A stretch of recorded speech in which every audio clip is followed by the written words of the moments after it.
And welcome back, ladies and gentlemen, to another show from Big Gold Belt, a one that I've been begging for 3 years now, and I'm I've about to had say somebody fight me on it. you can't say welcome back on this one, but Oh you no, you it's played it welcome right. back. It's Yeah, welcome you back to us, yeah. not welcome back to a show that you fought me on for years from doing it. But amazingly, the moment Tory Lanez gets convicted, we get to do Godfather Harlem. I'm not saying it's a coincidence, but I mean the correlation. I mean, I'm gonna let the audience decide what the correlation is between the two. But it's Lou back with Najir as we are here to discuss for the first time ever, a show that I know the audiences have been asking us to cover. I've been asking us to cover, and my partner finally got to see how great this show is. And the show we're talking about is Godfather of Harlem, as we're about to get into season 3 of this amazing show. But first, what's going on, man? How you doing? Listen. After you just dug this 6 feet grave for me real quick, I feel like I should once, yes, on the record, apologize to you, apologize to the fans, apologize to Epics now MGM Plus, to what I thought wasn't going to be a good show. Yes, the cast is there, but at this time I just wasn't convinced that Epics were putting out anything that I was interested in. Plus, we were just handling a lot of other different shows. So I extremely apologize to everybody for holding this one back. But I will also say, yes, I've caught up. I've watched all the seasons. I've actually watched season 1 twice. And this is fantastic. So yes, sir, you were right. And I cannot wait to cover this season and beyond, because if you were sleeping like myself, you might want to pick it up, because Godfather of Harlem isn't just another Power, isn't just another BMF, isn't another Snowfall. Yes, it's in the same genre. Yes, it's within the same style of storytelling, but this show really feels like its own. I remember when you said it was the best show on television, and I was like, oh, he's exaggerating. You had a lot of hot takes that year too. But I see why. The production is fantastic. The acting is so good. And it's easy to look at somebody like Forrest Whitaker or Vincent D'Onofrio, but there's so many other person. I think Lucy Fry is fantastic. 3 separate seasons thus far. And I'm like, she just continues to reinvent this character, Stella, that makes it interesting. And then you can look at some other folks too. Now, as we get ready to talk about this season, we did get a recasting. Nigel Thatch, who is at this point synonymous as Malcolm X. Completely. From Thelma to this season, the first 2 seasons on this show. Yes. His performance is completely believable. And he truly embodies Malcolm X, the character, and the role. And I haven't even brought up John Carlos. So like, just look at that right there. That's just, come on. This was Paul's last show before he passed away this past year. Yeah. Like you got to understand just how amazing. And this is like Antoinette Legacy. I think I'm saying her name right. Who plays Elise Johnson. She is phenomenal. Again, this is the best. To me, this is the best cast on television and one of the best produced shows on television. Like, every show feels like an epic gangster film. And that's what makes this show work. But enough with that. Let's get into season 3 here. Episode 1. The episode title is The Negro in White America. And also, before I get into the first point of this episode, let me just say this also. Godfather of Harlem has the best soundtrack. I didn't get there. I was just about to get there. Switch Beats is executive producing, and his fingerprints is all in terms of, if you listen to his music, his fingerprints is all throughout the show. He's not just cutting a check and being an EP and just sitting in the background. You can tell that this show has a feel of New York. And the choices of songs that kind of elevate certain scenes and transitions from certain moments is so good. And that was the very, very first thing I said when I watched the couple of episodes in the first season. Is like, oh nah, like the soundtrack alone is worth the watch. hey, that's why when I said, again, you took it as a hot take when I said Godfather Harlem has the best theme song I've ever heard. The moment them drums kick in and over Rick Ross's voice, that theme song is powerful. And this episode opens up with a song with Jadakiss, a song now I can't wait to hear, that really sets the mood for the beginning of the episode as we Leave season 2, and we open up with this episode as Bumpy and the crew are attempting to commit a robbery. Now, this we will end up going back because this is just foreshadowing of what's to come in the episode. Because right as they are attempting to get away with the robbery, we go 2 days prior to find out exactly what happened, and here we get them still dealing with the repercussions of the Harlem riots. What did you think about the opening of this for season 3? And just the importance of the Harlem riots, along with just them foreshadowing the lengths that Bumpy has to go to try to recover. Yeah. Also, one other thing I want to add too, as both of us being film critics, and that's just not looking at feature-length films, because that goes all the way down to animations and other forms of shorts. This opening has also been nominated, just to also add a little bit of icing on the cake. Award-winning opening, actually. Yes, when so, Emmy's first season for this opening. Like, so just opening is crazy. So I love openings like this.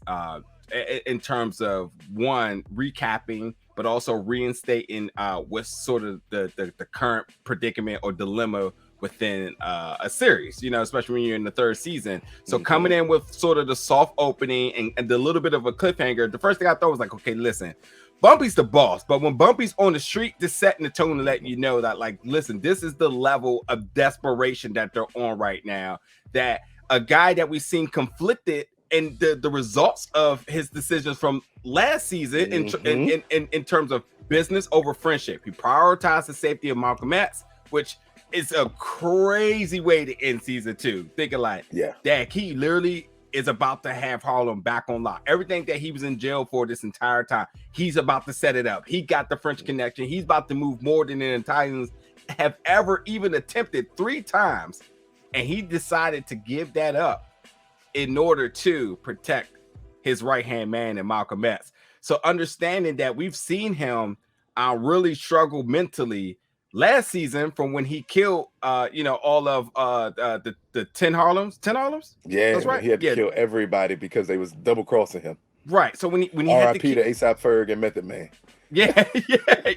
So when he had to kill everybody, and obviously he took that hard. So that was a decision he made of saying, like, hey, do I step down from being the guy and work with everybody to bring us all together, or do I do what I do best, don't trust nobody, and et cetera, et cetera? And obviously the killing affected him. So that's the first decision he made.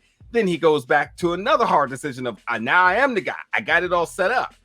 So do I go with this, the prioritizing the safety of the Doogie, or do I protect my man Malcolm X? So now we come into this season with all of those conflicts really manifested into his day-to-day, that the boss is on the street committing a crime of a robbery, and then going back into the 2 days just only further adds what we already knew. He's struggling. He's going to have to do what he can to make the finances work. I think we got more light into Mamie in terms of how she's willing to want to help. We've seen later on with some of the things she offered, but I think now it wasn't so much a reintroduction of the character. It was a reintroduction into the emotions behind these characters, understanding that Bumpy is really, really, really struggling, and it's been a while now. And here we are again to find out, how will he rise above once again a predicament that we can easily say, oh, he's done this time. He's done. He's not gonna make it. So, but yeah, amazing opening. As he strived for, he constantly repeated like how important the French connection was to him. One, it's a great thing to use the French connection, which is a real event, and put it in here that Bumpy wasn't necessarily associated with, but the Italians were associated with for the actual story of the French connection. But to see just how important that was, and for him to correlate it to not being as important as his friend's life, that was a heck of a thing. And then when we get this opening and we see him and Mamie just sitting by the TV as they're going over everything that is happening in Harlem at the moment, and he is just so sidetracked because he knows, one, I'm down with the Italians. 2, I'm down with the bank that I owe money to. And I know I don't have everything humanly possible to pay everybody. It's a heck of a thing to set up. But next up, we get a meeting with Bumpy and the 5 families to talk about how can I possibly repay you all? I need time to do this. And then we get the mention of Mr. Joe Colombo. What did you think about, one, just their approach to everything with Chin gone away and them saying that Chin appointed this man to run everything now, so he's the boss you got to answer to. And then that first introduction in that car graveyard of Joe Colombo, and just how he's not respected the same way Chin wasn't respected when he took over the family business in season 1. I mean, words right out of my mouth there. We see this pattern of next man up, but it's also just because you are appointed the head of that respective family, you still have to work your way up in terms of the respect amongst all of the families. Yeah. And Joe Colombo's introduction was interesting because, I mean, one, there's a couple of things to make of this too. If you know about Joe Colombo, then it's like, okay, cool. This is an aspect of the story that should be interesting. But then also too, from transition from actor to actor here, you had to fill amazingly big shoes from Vincent, who is casted for this season. He's in jail, so good, because you're thinking like, okay, they can easily just write him off and mentions and whatnot. But like, Vincent has been beyond. Did I even mention him in the beginning? Maybe, but doesn't matter. He's been beyond fantastic as Chin. So you're saying like, okay, Joe, who's this Joe person? We need a strong introduction. We need to understand, does Joe get the same treatment that Chin got? How radically different is Joe to Chin? And yes, Joe coming in, showing the graveyard, showing what he's into. He's running a outdoor junkyard / chop shop. And all of us, in you, myself, the fans, everybody, we all saw what was coming. We all saw this level of intimidation that had to be in state. Every villain has to have their moment, and we knew, and I forget the character name, but we all knew when he was like, "Yeah, you want to see the compartment in the car? Listen, if that ain't the candy at the back of the van to a little kid thing, it's like, no, I'm not going there." But we all knew what it was, and what a sign of force. And as we talk more about Joe and Bumpy's relationship, it is interesting. And I think this is what the show does really good, is as much as you want to like be behind Bumpy and what happens with Bumpy, you also want to be interested with the Italians as well too. So now understanding Joe states, I'm not like them.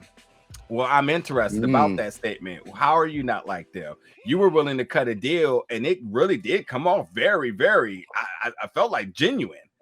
But was it? Because it's still the Italians here. So I'm about to say he called him Monkey Johnson. Yeah. I mean, the racism is always going to be there, but like, but Mr. Joseph Colombo is going to be an interesting story, and we're going to have to see. I think it comes from the mutual respect of neither one of them technically being respected. Yeah, as Joe said from the beginning, like, I know y'all only see me as a guy who chop up cars. Y'all don't see me as anything else, but I'm in this position. Down to the point that they were literally talking bad about him as they were walking to the car. And he was like, I'm right here. Do y'all not notice I'm right here? Like, that is the ultimate sign of disrespect. And I think he's accustomed to seeing Bumpy go through the exact same thing. As later on in the episode, he talks about it like, you're a legend. Yeah. Like, you're someone everyone knows who Bumpy Johnson is. Yeah. I think his thinking is, if you're treated this way, I understand it, because they treat me the exact same way. It's just a weird correlation between the two. Another thing I thought was a really interesting tidbit in all of this was, when he went to, go talk to the 5 families, and they asked a question that is a question that continues to be asked over and over generations, because this is in 1964, I believe. And 1964 riot. So like, listen, this stuff is still happening. Police brutality, black unarmed man being killed. Consequently, riots happen, looters have happened, all the sorts of things. And the Italian family said, hey, I want to know, why do y'all burn down your own stuff? And the simple answer here was, because we don't own it. Yeah, there you go. They own black all of ownership. Yeah. We run this store, but we still pay you all to run this store. Like, this is not our property. So just again, I think it helped highlight to people just that, or to throw away that notion that black people only destroy black things. Like, no, never make the mistake of thinking I own this stuff just because you may see me as the face of it. Nah, I still got to pay this guy as Bumpy with the Geechee $200,000 a month for. Like, again, we don't own any of this stuff. Yeah. So when we're mad, we're just destroying things. And so be it at the time, because we feel we need to get everything out. But speaking of correlation between two things, and I put these two things together because these are two amazing supporting actresses in this show. Next up, we get Elise meeting with Malcolm. As again, this has been an ongoing theme of Malcolm at this point, of him opening up his own mosque and him taking control of the religious leadership of Islam for him, since he got kicked out of the nation. At the same time, we see Stella meeting with the FBI and the big posters of the 5 families, and them basically saying, we can't have you testify because they'll bring up that you dated a Negro. What did you think about just these two actresses, these two performances, Elise and Stella, and how they're coming off as supportive in a way for Stella, but definitely for Elise, in these men and helping them achieve their goals? Yeah. So first off, this is an introduction to the recasting of Malcolm X by Jason Allen Carvell, who instantly I recognize. It's like, oh, NCIS. So we'll take a little bit of a familiarity. It's Niger. Yep. So, but yeah, this was also important again to understand the emotional toll between every character that's involved right now. So the 4 of them, but focusing on the women, Elise has always continuously been a character that I've been invested into, because she really injects a lot of education from everyone around her, from whether it's from being at the mass and kind of understanding the internal dysfunction with it, the education from Malcolm X and his tactics, and just being there and really coming to fold about what Malcolm X's next steps is going to be. How can she support her healing and rebuilding herself as well, obviously by the situation with Omar, and maybe it was a little bit underplayed, but she was completely hurt, and I think we find out a lot more about that later. But Malcolm, as she said, she's been in love with Malcolm, but I think it's not one of those like overly romantic relationships. I think she's in love with Malcolm, while a lot of Americans were loved by Malcolm. His intellect and his influence, and his leadership and his ability to stand out on his own and risk everything for it. I think the bravery itself is why a lot of people looked up to him. The fact that she got a close relationship to one of the most iconic people in the world at the time, it makes sense. So it's to me. And I love when they catch up, because although they're not in the barbershop, it does feel like barbershop talk where they're catching up and just, laying the landscape in terms of what's going to happen next. So I absolutely love it. Now, Stella, on the other hand, this is different, because Stella is trying to reclaim her power. She is literally broken. She was already broken, but now she's truly broken and losing, what's his name? Her recent husband, who I'm also wish. I wish we got more. I wish I got to talk about him this season, because again, Ernie, another character that gives you the ups and downs, and God knows, like, you don't want to root for the Italians. You easily say this guy's ruthless, he's racist, etc. But the way how Ernie was kind of turning things around, he's played by Rafi Gavron, and obviously by losing Ernie, that she finally decided to be open to, which is much like the audience here. I feel like when she started to give into him, we started to say like, okay, he might be, a part of the positive solution. But the thing with her, so I thought this last season, her testifying is completely, it can't happen. Immunity or not, she knows this family and the families, it's not a good look. But the fact that she was finally, was told like, hey, we got what we needed, sealed testimony, you'll be good to go. Yep. The next really truly important thing is how that is not enough for her, because she needs to reclaim her power, and she wants to be out there for folks to know that it is me that did that. They did this. Yes. That's highly important to her. Yeah, forget my protection. I need to get up there, and I need y'all to see that it's me that did this. I took down my father. I put all of the Italians in disarray. It is me, folks. They took everything from me. I'm doing it to them. It's a crazy dangerous sort of way to think about things. Yeah, but well, it's in all honesty, if you think about it, her dad took everything away from her. from him killing Teddy early on, and then him killing Ernie. Like it got overwhelming for her at that point. Like, if you're gonna just take away my happiness at every turn humanly possible, why would I care about testifying against you? Yeah. Because if you recall, in last season, it was some trepidation about her testifying. And then everything changed when Ernie died. And he knew it was going to change when he tried to stop it from happening. He knew then, like, I think I crossed the line that I can't come back from with her. And when he crossed that line, hey, you got to deal with the consequences of crossing that line. But speaking of dealing with the consequences of crossing the line, the next big thing up is Bumpy finally meeting face to face with Joe. And here's where we do get the offer. Here's where we do get a sort of bonding between the two. Down to the tailor, where Joe, like, oh, I know who you go to. Like, wait a minute. You come all the way uptown to get your suits done? Yeah. But again, I think that along with goes with the respect issue of Joe, because that did not happen back then, where Italians and blacks went to the same anything at any given time, especially in Harlem at this point in time. But here we get the offer being made, and we get Bumpy rejecting the offer. What did you first think about when Bumpy basically said, yeah, I'm not taking this offer? I said, here we go. Season 3, Godfather of Harlem.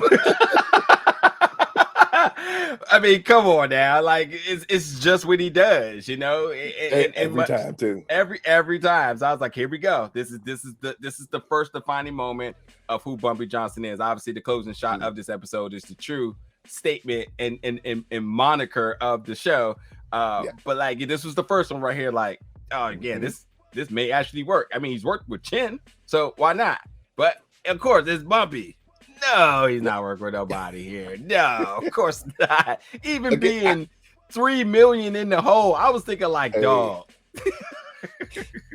He done on this one. And no, even with 3 minute hole, we got to bring up someone who was only in one episode of season 2. Yeah, and then popped up again here. The point that you have, Whoopi Goldberg playing the smallest part in your show, just again shows just how amazing your cast is. That she's just playing your numbers person in the show, who lets him know, like, no, you're this much in the hole, and we got to get out of it here. But again, this is part of Bumpy's issue, because he never trusted working with Chin, ever. And later on, and I think we're gonna talk about it here because I don't want to have to go back to this.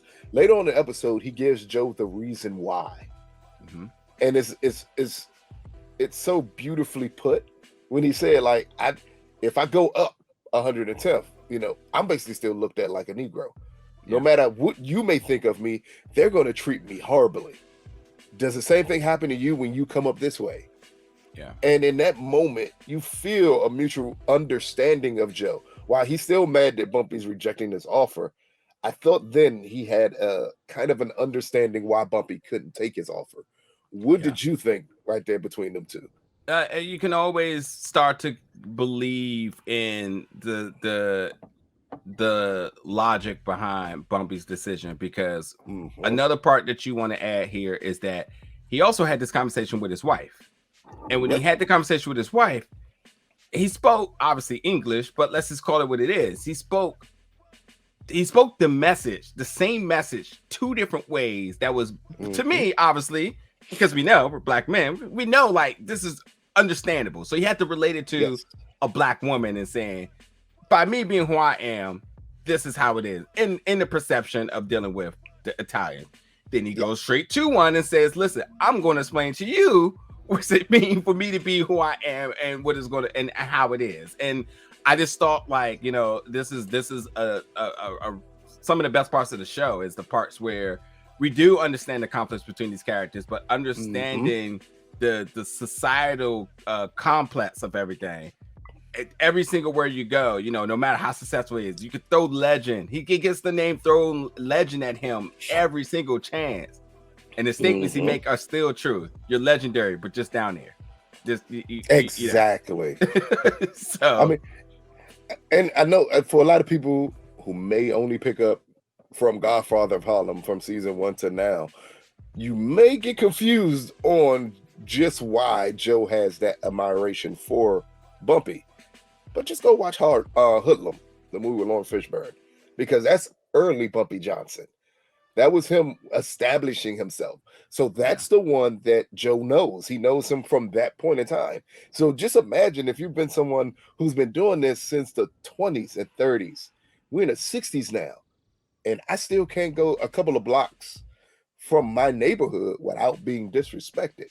Like at that point, there's no way possible I can take a deal with you, because what would happen if I took a deal with you? Yeah. I think it's just, oh, go ahead.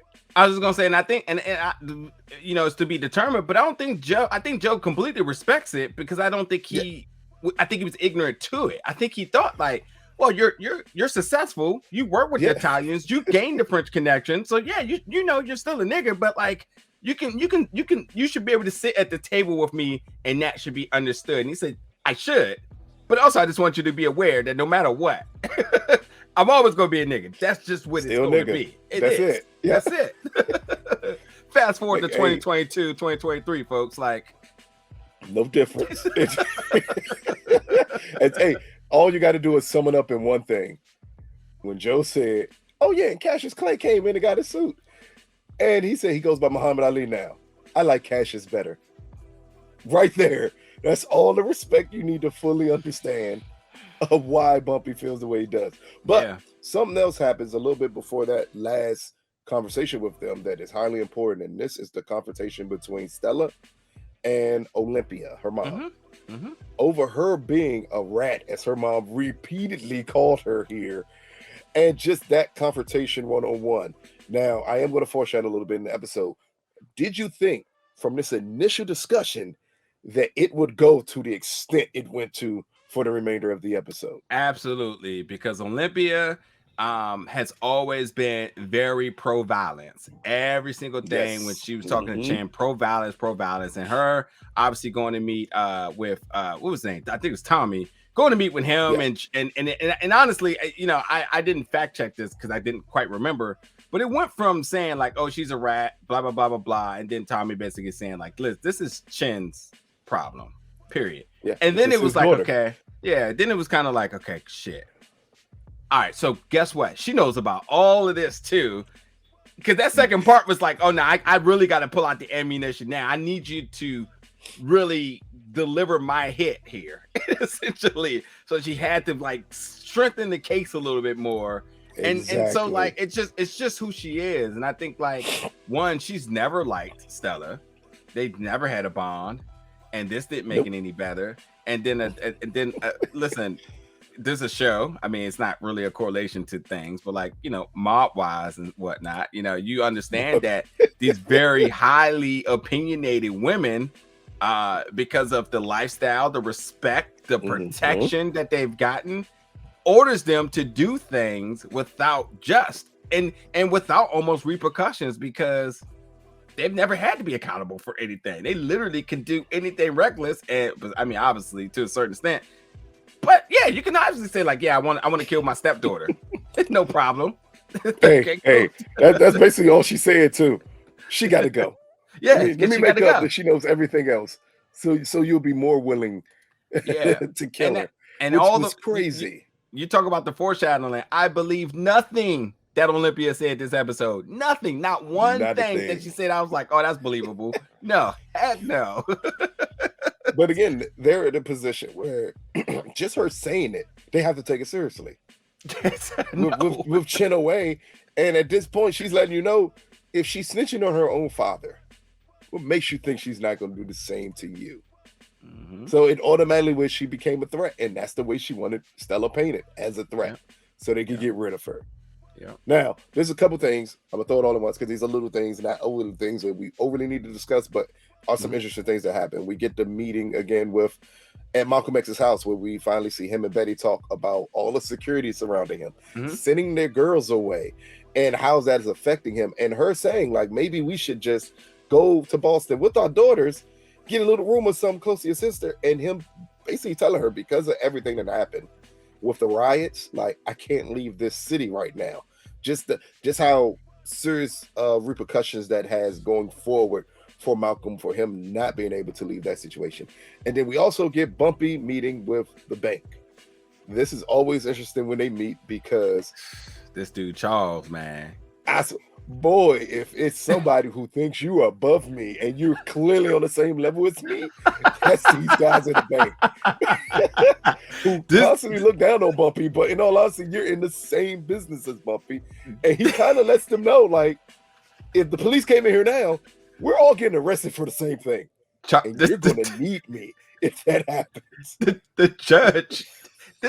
He gets humbled every single time. It's literally some of my favorite parts of the entire series. It's like, oh, I know he's gonna be mad. He's gonna say something off the wall, and then he gets humbled really quick. It ain't no different here. Just in case the audience didn't know, Bobby was just like, so in case y'all think this little relationship that we have in terms of like cleaning money, money laundering, all this other stuff. Exactly. And I'm the only dirty one. By the way, folks, cops come in here. All of us are going down. Cool, no problem. And then we out. And the last bit of little information, and it's only little here because it becomes bigger later on in the episode. And this is when Reverend Pyle first meets with Mamie, and he discusses her working for him and her taking over this. I was about to call it the Harlem Child's Project. I really was. Because we could go with it. But it's the Queen's Child's Project. Yeah. But it is kind of sort of like that. Yeah. And then him saying, like, even if you take this job, you know, we need everyone to be clean. We need your husband not to fuck this up. Yeah. Basically. What did you think about this scene? Because this is the most important one out the little three things that happened in this. Definitely foreshadowing too, because like, you know, her getting this position for all the advocacy work she's been doing, it makes sense. So now she's getting promoted to deputy director, and she'll be allocating government funds for Harlem. This is absolutely a monumental position for her, and everything she's done, she's been on the streets of the riots and so on, and all of the consistent work that she's been doing for Reverend Proud. Also, it makes sense on that note. But yeah, him coming in saying everybody needs to be clean.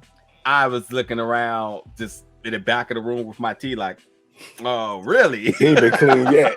Yeah. And I love that Bumpy didn't come in and even try to smooth this over. He's like, so what about your tax situation? Oh, a politician can get away with anything. I mean, light bulbs have got to be going off in his head at this point. So that's where I was starting getting interesting. But I just loved how this was set up, because it was the means to the solution that the audience was looking for. It's like, hey, well, let's stay here then, because that is their next conversation, is when he brings up his trial, and he brings up, hey, she's going to be working with the federal funds, and the black bank is about to receive millions of dollars. Think about a really big thing right here, though, because of how this played out, which I know you're going to narrate through. But understand that the first thing went through my head was like, oh, he's good. He'll get an insurance check because he owns something. Oh, that's right. Because black people don't own a goddamn thing. He ain't getting no insurance, nada. Not a thing at all. So, because it was easy to say, like, oh, my wife can allocate some money to a certain property, that I got. Can't. Nope, nothing, because they don't own anything. But the best part of this is, even after setting up the robbery, and I know I'm skipping ahead a little bit, but I am going to go back to the minor points. But even here with Reverend Powell bringing up that this bank is going to get millions. And then we go back to the beginning of the episode where we see them setting up the robbery. And in the car where it looks like Bumpy is having issues with even committing this crime, he says the most important thing, all this money is federally insured. We steal it, they'll still get it back to do whatever they have to do. So it kind of became a win-win situation. Yep. Just what did you think about this whole setup and how they set up this robbery and going through with the robbery, even down to Bumpy being upset that they had to kill the security guard because he just wouldn't back down? Yeah, so I was thinking the same thing in terms of the insurance for the money here. So I was like, okay, you know, this should be easy peasy. Obviously, by the foreshadowing at the beginning with Bumpy with a gun to his head. I mean, folks, the main character is not going to go down like that. But it was a crazy immediate cliffhanger. But yeah, again, going back to the conflict of like how much more blood spray do we have to have in these things, and the black cop dying is obviously a trigger to him killing all those other folks. But again, this is him having those hard decisions in terms of the business that he wants to operate and the black male that wants to see black people thrive and the violence stop. Because essentially this is a wholesome guy who is conflicted between his wife's view in his own personal view, and women make the better of us. So like his wife's thoughts is constantly in the back of his head. And I think looking at the fact that like he's killed so many other black men, happened to talk about that earlier, by the way. But then again, it's just like, okay, I really don't want to have to do that again. And what did it take? Not only what, 2 days after that? 2 days later. So it's just the only way he could get what he needed was to kill a black man. Yeah. Now Dale, on the other half, he don't care. Dale just like, Dale killing everybody. Dale didn't have any issues with killing off the 10 Harlems. He looked like he was having fun doing it. Like since they took out Dale's girl, he didn't care about anybody else at all. He has lots of fun killing people. Yeah, but without a doubt, we knew Dale was coming on that scene too. That's not even the question. We knew Dale was going to come around the corner. The boogeyman. Go back quickly, because there's only one other important thing that happened before this moment, and that is Omar walking into the restaurant to meet with Elise, to apologize to Elise and say, I want to apologize to Malcolm. And Elise takes him to Malcolm. What did you think about this whole setup with Omar? Is this him like trying to make amends, or do you feel this is some form of a setup moving forward on Malcolm? The ultimate demise of Malcolm, we all know. And there's that. Here's a couple of things here. Malcolm X not wanting to leave for safety is completely on par for everything that you know about Malcolm in terms of just the history. So seeing it in reenactment is kind of heartbreaking, because again, the wives of these political figures constantly try to intervene to prevent the ultimate demise and or obviously outcome of these folks' life. And Malcolm saying to her basically like, I'm too big of a figure to move. The moment I move, it feels like the whole foundation, everything he stands for, crumbles, which I would never know how it feels to be that way. Like to be that big in life that you just literally say you're a sacrificial lamb to everything. You have to stand foot here. Same day with Martin Luther King as well too. It's literally the same story. If anybody truly goes and looks through like federal documents to see even Fred Hampton. Exactly. Just to see, and they're not showing it right now, but understand he does have those folks there, and a lot of last season the FBI folks were there because they was giving him intel. Understand that he's still getting the same information. So is his wife, by the way, too. So there's enough for him to know like there's a constant threat and he can't move. Going to Omar now. Omar, I do feel like he's not cut for that life. He said he was on 3 days on the run, and he just couldn't do it. We seen what Bumpy had to deal with when he was on the run. Yep. And he had a whole army with him. Omar does not. He is a rogue Muslim right now. He can't even go back to the mosque because he did something. First of all, he undeclared himself. So he kind of did. That's even worse. Yeah. So right now he's also in a bad position. I think he is trying to really dig deep in his faith and make amends before he ultimately knows his demise. So I do feel like I'm sincere. I would be baffled if it is a setup. And why would it be a setup? Because you benefit nobody. The only person that was on this mission with you is dead. And obviously the other chick that was there knows about it. But obviously, you know, she's not going to be radical because she would have been involved in this in somewhere. So I do feel like he's being sincere. His life is flashing before his eyes. He's lost everything. I think he absolutely understands that in Malcolm and Elise. And I think now he's just trying to figure out what can he do. It's going to be interesting. Because Malcolm, as Bumpy's men wants to kill him on the moment they see him, but Malcolm gives him mercy and says, "I can't be responsible for another black man dying, and I don't want Bumpy to be responsible for another black man dying." It's an amazing, powerful thing to do right there with Malcolm to show, like, in the end, I know you did me wrong. I know you wanted to kill me. But I'm gonna leave it up to Allah to decide your fate, because that's not in my hands to do so. It's just a nice scene just to shape just the direction that we're going to see Malcolm go into this year, because I think this is the year in 64 where Malcolm goes on his world. I don't want to call it a world tour, but his world of discovery, where he travels to different places as he focuses his faith more and more. And I think this is just the beginning of it. But speaking of someone focusing their faith, to get to the end of the episode, we get Reverend Powell putting on an extremely powerful speech about Harlem and about black folks. And during this speech, we see that Mamie on television sees that the robbery takes place, and they think it had to be an inside job because it almost correlated with the time the drop happened. So she immediately knows Bumpy did this, and it's because Powell gave up information he wasn't supposed to give up. Yeah. At the same time, we see Stella going through with the hitman as he sneaks in on the house on her, and she ends up taking out the hitman. Also, at the same time during the speech, we get Bumpy paying off his debt and informing Joe, which I still don't understand, is I run Harlem. That's why this has to happen.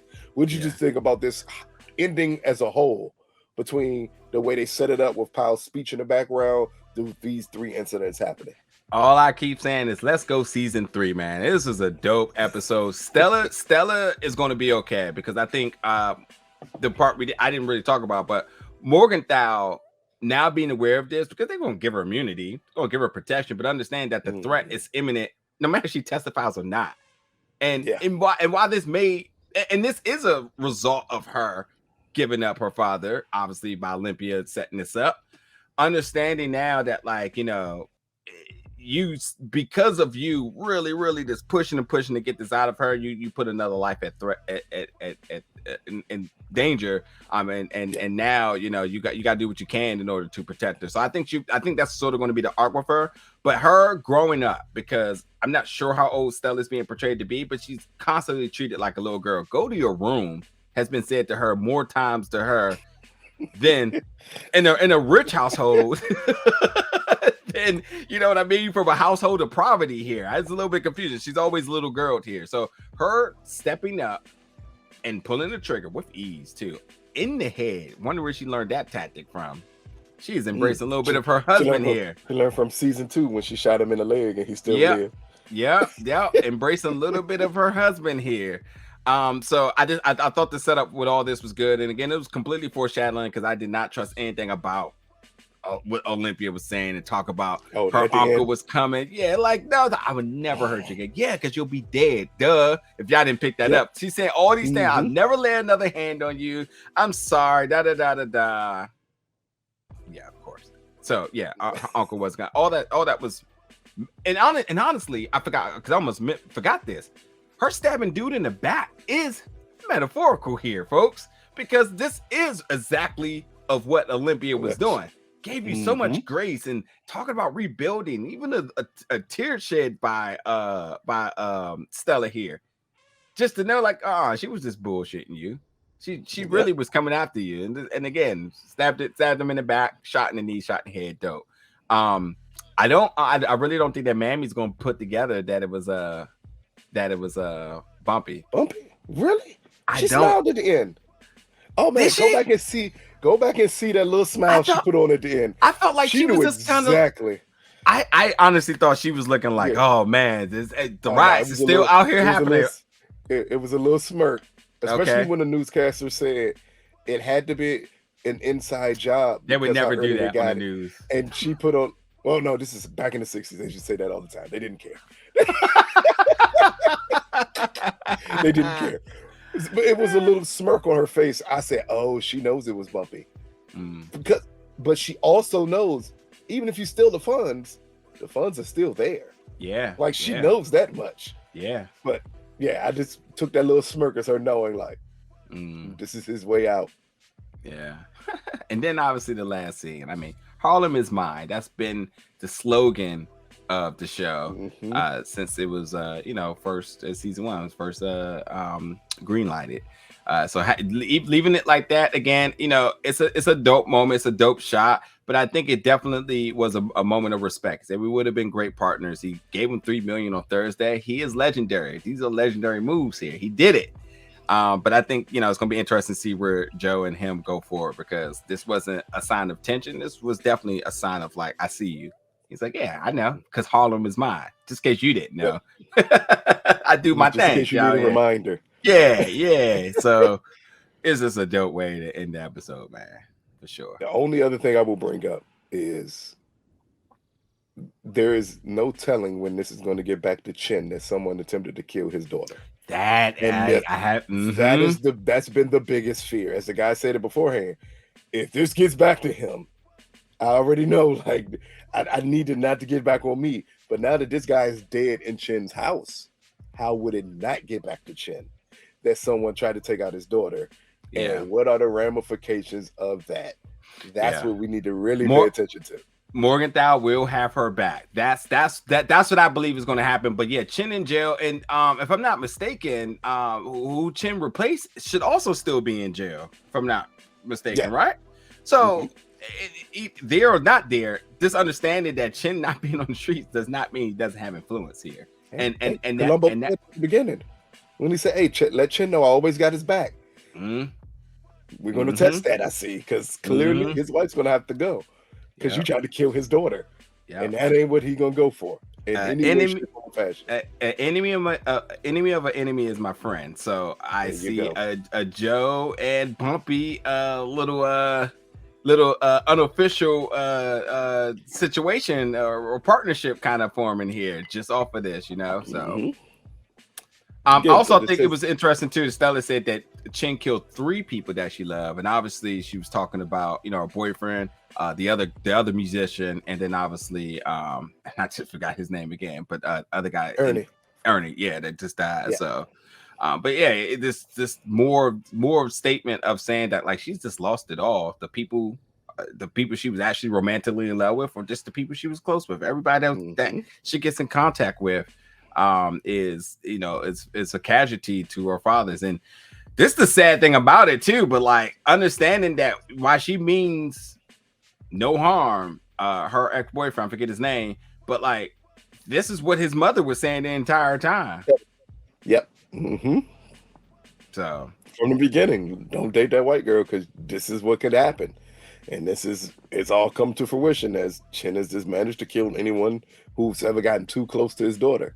Yeah, it's a very weird thing that he's protective, but he's protective to a fault on her. Yeah. But sir, what are your final thoughts on episode 1, season 3? This one's called again, A Negro in White America, Godfather of Harlem. I'm interested to seeing where this season goes for sure. You talked about Malcolm getting ready to start doing some what do you call it when you travel around to sort of preach? God, it's slipping out of my head. But considering that he's may start moving around and we got introduction to a couple of characters, I'm just curious, will we ever get like the One Night in Miami version in Godfather of Harlem with Sam Cooke, with him and that happened in 64, right? Yeah. Then it's and I mean, have to be was Ali known as Ali then, or still as Cassius Clay? He was as Ali then, right? Ali, yeah, as the champ. That means it would be. That means it would be coming up. Yeah, so I'm just wondering if they're going to do that. Yeah, we got it. We got the Sam Cooke cameo before. Obviously, we had Muhammad Ali. Who was the 4th person there? I forgot that quick. Jim Brown. Yeah, that was a fictional meetup of them. Right. Well, of them being together and we being able to see it, but we all knew they all traveled around in the same circle, especially Malcolm and Ali. Yeah. So just wondering if we're going to get there. I mean, I'm just completely. I'm just. I mean, they missed the opportunity to give us the great photo that they took in season 2 when he said, "I saw the photo with you and King." And that's the gem on the steps where Malcolm is high on the steps, King is low on the steps, and they look back at the camera. It's one of the best photos ever taken. Yeah, I mean, they showed the photo, but we didn't see like them actually like, you know, you did see somebody played Martin. Yeah, exactly. They've been really particular about not doing that too for whatever reason. I don't know why. Because Martin is looked at a certain way, technically through the eyes of Malcolm and Bumpy. As they said in season 2, like Martin is a Negro's, America's favorite Negro. Like we already know how he's viewed. So I guess that's why in Harlem he would have been viewed differently than he would have been viewed in other parts of the world. But again, this has been an amazing opening episode of season 3, Godfather of Harlem. You can check us out every time after this episode airs. The first episode, season 3, comes out January 15th. So that Sunday night, right after it airs, you can come on Big Gold Belt, check out our review of it. Not only our review of Godfather of Harlem that night, We have a multitude of shows that come out that night. So if y'all have been waiting for us to hit you with content, 2023 will be the year where y'all gonna wonder, what the heck do I tune into? Am I tuning Godfather Harlem? Am I tuning into The Last of Us? Am I tuning into BMF? Am I tuning into Your Honor? The answer is simple. You're tuning in all of them. Just hit YouTube, create a playlist, and just play them Joes back to back to back to back to get our content on each episode of every show. But it's been another great review. Again, subscribe, like, comment. Let us know what you think about us finally reviewing this show. Let us know what you think about this first episode. This has been another review from Big Gold Belt. Peace, people.